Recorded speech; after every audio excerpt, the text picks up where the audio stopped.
അതിനുശേഷം രണ്ടാമത്തെ റക്അത്തിലേക്ക്. ഒന്നാമത്തെ റക്അത്ത് ഏത് രീതിയിൽ 2 ഫാത്തിഹ 2 സൂറത്ത് 2 റുക്കൂഅ്, ഇതേ രീതിയിൽ രണ്ടാമത്തെ റക്അത്തും പൂർത്തിയാക്കുക. ഇതാണ് നിസ്കാരത്തിൻ്റെ രൂപം. അതുപോലെ തന്നെ ഖുർആൻ സൂറത്ത് ഫാത്തിഹ അതുപോലെ തന്നെ സൂറത്ത് പാരായണം ചെയ്യുന്നത് ഒച്ചത്തിലായിരിക്കണം. റസൂൽ സല്ലല്ലാഹു അലൈഹി വസല്ലം ഉച്ചത്തിലായിരുന്നു ഗ്രഹണ നമസ്കാരത്തിൽ ഖുർആൻ പാരായണം ചെയ്തിരുന്നത്. ഉച്ചത്തിൽ പാരായണം ചെയ്ത സുന്നത്ത്. അതേപോലെ തന്നെ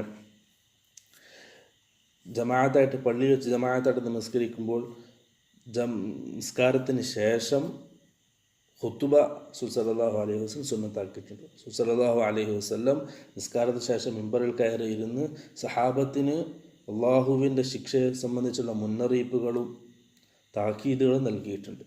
ഇതാണ് ഗ്രഹണ നമസ്കാരത്തിൻ്റെ രൂപം. അല്ലാഹു സുബ്ഹാനഹു വ തആല പരിപൂർണമായിട്ട് ദീൻ ഉൾക്കൊള്ളാനും പഠിക്കാനും